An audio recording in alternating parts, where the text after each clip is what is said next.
بسم اللہ الرحمن الرحیم۔ السلام علیکم ورحمۃ اللہ وبرکاتہ۔ ناظرین، میں آپ کا میزبان احمد شطر قریشی آپ کے اپنے پسندیدہ پروگرام بعنوان آپ کے سامنے لے کے حاضر خدمت ہوں۔ ناظرین، آج ہم بات کرنے چلے ہیں موجودہ حکومت کی 1 ماہ کی کارکردگی اور سابقہ حکومت کے موجودہ حکومت پر پے در پے وار۔ اچھا، مزے کی بات یہ دیکھیے کہ جو کچھ بھی ہو رہا ہے اس ملک کے اندر، پاکستان کے اندر، وہ سب کچھ ایسا ہو رہا ہے جو اس سے پہلے کبھی نہیں ہوا تھا۔ یعنی 70 سال کی تاریخ کے اندر، 72 73 سال کی تاریخ میں وہ اقدامات نہیں ہوئے، وہ کام نہیں ہوئے جو اس موجودہ دور میں ہو رہے ہیں۔ یعنی پچھلے اگر آپ 4 سال حکومت کے وہ لے لے اور 1.5 ماہ ابھی نہیں ہوا پورا، 1 ماہ اس حکومت کا لے لے، تو آپ کو نظر آئے گا کہ پاکستان کی تاریخ جو ہے وہ بالکل یکسر تبدیل ہو گئی، چینج ہو گئی۔ اچھا، آپ دیکھنا یہ ہے کہ ہمارے پہلے بات کر لیں، کس پہ کریں؟ پہلے ہم بات کرتے ہیں، چلیں پہلے تو ہم یہ کہتے ہیں نا آپ تمام دوستوں سے کہ یار ہمارا چینل تو سبسکرائب کیجئے پلیز آپ، اور آگے لوگوں کو شیئر بھی کیجئے تاکہ صحیح اور حقیقت حال جو ہے لوگوں کو پتہ چلے۔ بہرحال اینی ہاؤ، یہ تو میں نے آپ سے ایسے ہی کہہ دیا۔ ہم بات کرنے چلے، ابرار الحق نے گانا گا کر جیلم جلسے کو 4 چاند لگا دیے۔ آئیے جناب علی، اب سابقہ حکومت کی بات کروں یا موجودہ حکومت کی بات کروں؟ موجودہ حکومت جو کر رہی ہے وہ کر رہی ہے جو سابقہ حکومت نے بویا تھا، تو ہم جو بوئیں گے وہی تو کاٹیں گے نا بھائی۔ تو اب وہ فصل لگا کے ہو گئے، اب کاٹنے کی باری آ گئی ان کی۔ تو انہوں نے جو کچھ کیا تھا اب اسی کے نقشے قدم پر یہ چلتے ہوئے جا رہے ہیں۔ اب خدارا میں اپنے دوستوں سے، اپنے ساتھیوں سے گزارش کروں گا کہ ہوش کے داخل لیں، ایسے کام کریں کہ جس کام کرنے سے پاکستان کا امیج دنیا بھر میں خراب نہ ہو۔ مدینے کی ریاست، یہ سلوگن سابقہ حکومت کا۔ امریکہ کی دھمکی، امریکہ کی پلاننگ، یہ جناب علی ٹرینڈ لے کے چلے۔ ایبسولوٹلی ناٹ، یہ جناب علی نیا نعرہ۔ اس کے بعد جناب آ گئے ادارے اور عدلیہ دھوکہ دہی نیازی صاحب کے ساتھ۔ اچھا، جب تک ادارے اور عدلیہ دھوکہ نہیں دے رہے تھے نیازی صاحب کو، اس وقت تک نیازی صاحب حکومت کر رہے تھے۔ معیشت ڈوب جائے گی، یہ حکومت چلا نہیں سکتی، یہ شیخ حسین صاحب فرما رہے ہیں، تباہ و برباد ہو جائے گی۔ تو آپ کے پاس کتنا ایکسپیرینس تھا؟ آپ نے معیشت کو کیوں نہیں کھڑا کیا کہ معیشت آپ کے ہٹتے ہی 1 مہینے کے اندر ڈوب جائے؟ اس کا مطلب یہ کہ آپ یہ ساری پلاننگ کر رہے تھے کہ ہم آری حکومت کو اگر ختم کیا جائے تو پاکستان بھی ختم ہو جائے۔ یعنی پاکستان کو آپ وجود سے ہی آپ نے دھوکہ دہی شروع کر دی، یعنی پاکستان کے وجود کو آپ نے دھوکہ دینا شروع کیا۔ پاکستان کی نوجوان نسل کو تو آپ جھوٹ بول کے دھوکہ دے رہے ہیں، وجود کو بھی دھوکہ دے رہے ہیں۔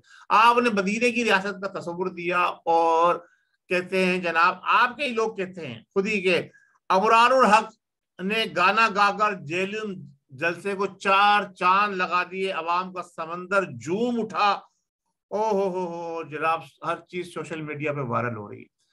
تو مدینے کی ریاست کے اندر کہاں گانا ہے، کہاں ڈھول تاشے ہیں، کہاں مخلوط نوجوان مرد اور عورتیں اور لڑکیاں باہر نکل کر روڈوں کے اوپر ناچ گانے کریں۔ اور اب قرآن کے فرمان کی قطعاً خلاف ورزی کرتے ہوئے عمران نیازی صاحب فرما رہے ہیں کہ جناب عورتوں کو باہر نکلنا ہوگا، عورتیں باہر آ جائیں، عورتیں سامنے آ جائیں، جبکہ قرآن اور اس کا اللہ کا حبیب کہتا ہے کہ جی خواتین کو گھر میں رکھیں۔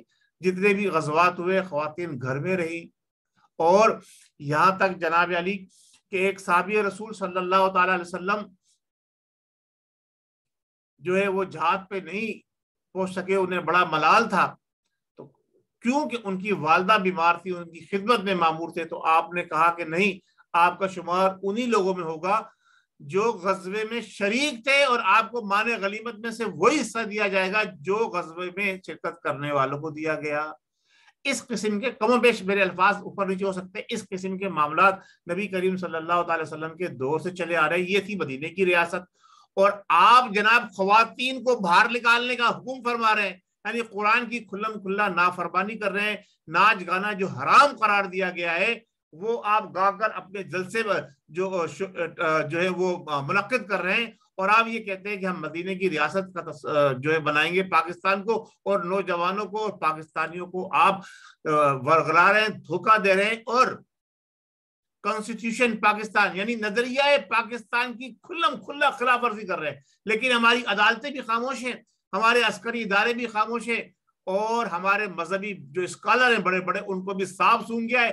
کچھ مولوی زرخرید غلام جنہیں کہتے ہیں، جنہیں صرف اپنے آپ کو ہائی لائٹ کرانا ہے، وہ جناب علی آ کے عمران نیازی کے حق میں فیور میں باتیں کر رہے ہیں اور جناب علی تقریر کر رہے ہیں، اور جنہیں یہی نہیں پتا کہ یہ دھوبی کا کتا ہے، نہ گھر کا ہے نہ گھاٹ کا ہے. لفظ میں نے استعمال کر دیا ہے محاورتاً، اب آپ اس کو کسی معنوں میں بھی لیں، لیکن یہ ہے وہی نسل. تو جو نہ ہی یہودیوں کا ہو سکا پوری طرح سے، اور نہ ہی مسلمانوں کا ہو سکتا ہے کبھی بھی، کیونکہ یہ قادیانی خاندان سے تعلق رکھتا ہے. 2 سال پہلے بھی میں نے یہ بات کہی تھی، کچھ وائرل ہوئی تھی سوشل میڈیا پر تھوڑی تھی، کچھ اس کے بعد وہ میسیج ہی غائب ہو گیا. اور آج کچھ سوشل میڈیا کے اوپر یہ باقاعدہ نیازی صاحب کے خاندان کے حوالے سے جناب علی ویڈیو بھی آ گئی ہے. اگر میں سنواؤں گا تو آپ لوگوں کو برا لگ جائے گا، لیکن سوشل میڈیا پہ ویڈیو آ چکی ہے کہ نیازی کا خاندان کا تعلق کہاں سے ہے، ان کے والد، ان کی والدہ، ان کے چچا اور دیگر لوگوں سے، کن لوگوں سے ان کی جو ہے وہ ان کا شجرہ جا کے ملتا ہے، اور ان کے تعلقات اور ان کا مذہب اور ان کا عقیدہ کیا تھا. یہ ہم کھلم کھلا بار بار کہتا آ رہا ہوں، میں تو ہر اپنے پروگرام میں کہتا ہوں کہ یہ یہودیوں کی اور قادیانیوں کی لابی ہے، اور ہمارے نوجوانوں کو ورگلا کر، بیوقوف بنا کر، دھوکہ دے کر ہمارے اداروں کے خلاف انہوں نے لاگے کھڑا کر دیا. ایسا ماضی میں نے کہا 70 سال 72 سال 74 سال میں جو کچھ نہیں ہوا، ماضی میں کبھی ایسا نہیں ہوا کہ ہمارے اداروں کے خلاف ہمارے نوجوان نکل کے میدان میں آ جائیں اور اداروں کے خلاف کھڑے ہو جائیں. ایسا کبھی بھی نہیں ہوا جو انہوں نے کر دکھایا. اور یہ بات میں آپ کو کافی عرصے سے بتانے جا رہا تھا کہ پاکستان کو جتنا نقصان حکومت میں رہتے ہوئے انہوں نے پہنچایا ہے، انہوں نے کہا نا کہ میں باہر نکلوں گا تو اور بھی خطرناک ہو جاؤں گا، یعنی میں پہلے سے انسان تھا اب جانور بن جاؤں گا. اور جانور جو ہے وہ بے لگام ہوتا ہے، اور وہ اس کے جو سمجھ میں آتا ہے وہ کرتا ہے. میں ان کو کہوں گا ان کا سر پھرے ہیں، ان کا اپر چیمبر خالی ہے، ان کا دماغ خالی ہو چکا ہے، اور جو لوگ ان کے فالوور ہیں سن لے وہ میری بات کان کھول کے، مجھے کوئی ڈر ملال نہیں ہے. موت آنی ہے سو آئے گی ایک دن، جان جانی ہے سو جائے گی ایک دن. حق اور سچ بات کرتا جاتا ہوں کہ جو لوگ ان کے فالوور ہیں وہ اپنے ایمانوں کی خیر منائیں کہ آپ دانستگی میں ہی صحیح، لیکن آپ حمایت کر رہے ہیں پاکستان دشمن عناصر کی، جو پاکستان کو توڑنا چاہتے ہیں، جو پاکستان کے وجود کو ختم کرنا چاہتے ہیں، جو پاکستان کے نام سے اسلامی جمہوریہ پاکستان کا لفظ پھیلانا چاہتے ہیں، جو پاکستان کے کانسٹیٹیوشن کے اندر سے قادیانیوں کو غیر مسلم کا لفظ ختم کروانا چاہتے ہیں، جو پاکستان کے قانون کے اندر شکے ہیں جس کے تحت ان کو جو ہے غیر مسلم قرار دیا گیا، ان کو اجازت نہیں ہے مسجد اپنا یعنی اپنی عبادت گاہ بنانے کی، تبلیغ کرنے کی، وہ ختم کرانا چاہتے ہیں. یہود و نصارہ جو پاکستان کے کھلے دشمن ہیں قرآن کے مطابق، وہ پاکستان کو طاقت کے ذریعے نہیں توڑ سکتے، تو وہ انہوں نے اندرونی سازش جس طرح سے لیبیا میں کی تھی اسی طرح سے اندرونی سازش کے تحت پاکستان کو توڑنا چاہتے ہیں، اور دیکھ لیں کس حد تک کامیاب ہو گئے.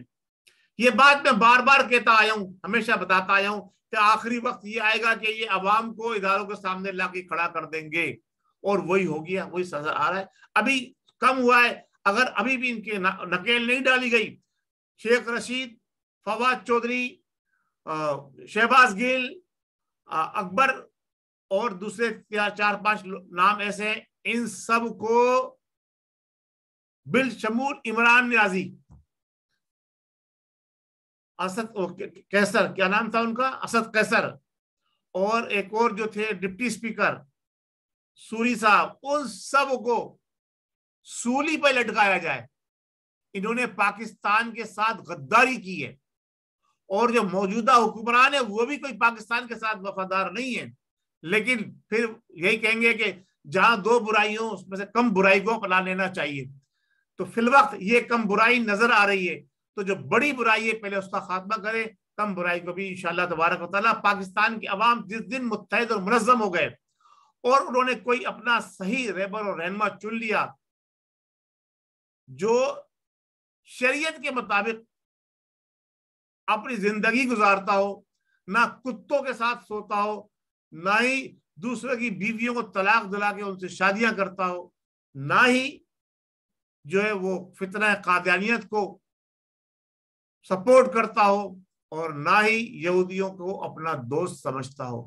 اگر کوئی ایسا رہبر اور رہنما نکل کر میدان میں آیا, بہت جلد آئے گا انشاءاللہ تبارک و تعالیٰ, انقلاب آ رہا ہے. اب انقلاب کی ضرورت ہے, وہ طاہر القادری والے انقلاب کی نہیں, کنٹینر میں بیٹھ کے کفن پہن کے وہ انقلاب نہیں, صحیح معنوں میں عملی انقلاب کی. جس طرح سے پچھلے سال رمضان المبارک کے اندر لوگ میدان میں نکلے تھے, انہوں نے گولیاں بھی کھائیں, لاٹھیاں بھی کھائیں, لیکن پاکستان کی سالمیت کے اوپر جب بات آئی تو وہ خاموشی اختیار کر گئے. تو ایسے ہی کچھ لوگ نکلیں گے میدان کے اندر انشاءاللہ تبارک و تعالیٰ بہت جلد, اور ہم یہ دیکھیں گے کہ پاکستان جو ہے وہ رہتی دنیا تک قائم رہنے کے لیے بنا ہے. ایسے بہت سارے نیازی, ایسے بہت سارے چوہے جو بلوں سے نکلتے ہیں وہ بلوں میں گھس جائیں گے, یا ان کو کفر کردار تک پہنچا دیا جائے گا, چاہے وہ نیازی ہو یا شریف برادران ہو, چاہے وہ زرداری ہوں, چاہے وہ کسی بھی سیاسی اور مذہبی جماعت سے تعلق رکھتے ہوں, چاہے وہ عالم دین کیوں نہ ہو. جس نے پاکستان کو توڑنے کی بات کی ہے, جس نے آقا دو عالم سید المرسلین خاتم النبیین محمد مصطفیٰ صلی اللہ تعالی علیہ وسلم کی ناموس پر شب خون مارنے کی بات کی ہے, ان کا حشر دنیا میں ہی خراب ہو جائے گا. دھوکہ دہی کی ایک مثال آپ کو پیش کرتا چلوں, ذرا ہوش کا ناخن لے کے سن لیجئے. ایک وہ شخص تھا جس کا نام تھا ذوالفقار علی بھٹو, دنیا دار, لیکن ناموس کی حفاظت کے لیے قانون پاس کرا گیا, ناموس رسالت صلی اللہ تعالی علیہ وسلم کے لیے. پاکستان کو مدینے کی ریاست بنانے کی اس نے بات نہیں کی تھی, لیکن اسلامی قانون پاکستان کے اندر اس نے قرآن اور سنت کو سپریم لا قرار دلوا دیا, پاکستان کو اسلامی جمہوریہ پاکستان قرار دلوا دیا. اس کا مزار بن گیا, اس پر لوگ جا کے فاتحہ پڑھتے ہیں اور قرآن پڑھتے ہیں, درود اور سلام کے نذرانے بیچتے ہیں وہاں جا کر. ایک وہ شخص تھا جس نے اسلام کے نام پر, کیونکہ اللہ سے تو کوئی چیز چھپ نہیں سکتی کیا, کہ اس کے دل میں کیا تھا, ہم تیری عبادت کرتے ہیں, تجھے بہت چاہتے, کس کی وہ تیری, کون ہے, الحمدللہ رب العالمین کیوں نہیں پڑھتے, الرحمن الرحیم مالک یوم الدین کیوں نہیں پڑھتے, کیونکہ یہ رحمان پر نہ یقین رکھتے ہیں, یہودیوں کے دوست ہیں. اور پھر آگے چل کے اہدنا الصراط المستقیم کیوں نہیں پڑھتے, اس لیے کہ یہ قادیانیوں کے یار ہیں. صراط الذین انعمت علیہم کیوں نہیں پڑھتے, کیونکہ اللہ نے انعامات کی بارش تو ان لوگوں پہ کی ہے جو کہ اللہ کے بتائے ہوئے راستے پہ چلتے ہیں. یہ تو اللہ کے آخری نبی سے انکاری ہے, تو یہ اس لیے نہیں پڑھتے, صرف وہی پڑھتے ہیں پبلک کو دھوکہ دینے کے لیے. جس طرح سے ٹکٹکی میں باندھ کے کوڑے لگوائے تھے ضیاء الحق نے, دین کا نام لے رہا تھا تو اللہ تعالیٰ نے پردہ رکھتے ہوئے اس پہ صرف کتنی بوٹیاں اس کی قبر میں گئی ہوں گی, آپ دیکھ لیجئے. کتنے لوگ اس کی قبر پہ فاتحہ پڑھنے جاتے ہیں, آپ دیکھ لیجئے. صدر پاکستان گزرا تھا, chief of the army staff تھا, اور سب کچھ تھا. اس کا جو مزار بنا ہے, جو اس کی تدفین ہوئی ہے, دیکھ لیجئے وہاں کتنے لوگ جاتے ہیں اور کتنے فاتحہ پڑھتے ہیں, اور بھٹو کی خبر پہ دیکھ لیجئے. تو یہ فرق اللہ نے دنیا میں دکھا دیا عقل والوں کے لیے, سمجھ والوں کے لیے, سمجھ گئے. تو اب آپ بھی عقل اور سمجھ سے کام لیجئے. یہ دھوکے باز, فریبین اور جعلساز شخص جو اس وقت ہماری قوم کو بیوقوف بنا رہا ہے, نوجوان نسل اس کے پیچھے لگ گئی ہے. اللہ تبارک و تعالیٰ ہماری نوجوان نسل کو عقل سمجھ عطا فرمائے, اور اس شخص سے ہمارے ملک کی اور ہماری قوم کی جان جٹائے, اور جو لوگ اس وقت حکمران ہیں ان کے دلوں میں ایسی بات ڈال دے کہ وہ تحفظ ناموس رسالت کے لیے میدان عمل میں نکل جائیں، ڈٹ جائیں، تاکہ ان کو بھی وہ مقام مل جائے جو بھٹو جیسے شخص کو ملا تھا۔ بہت شکریہ، السلام علیکم ورحمۃ اللہ وبرکاتہ۔ پاکستان زندہ باد، مسلح ادارے زندہ باد۔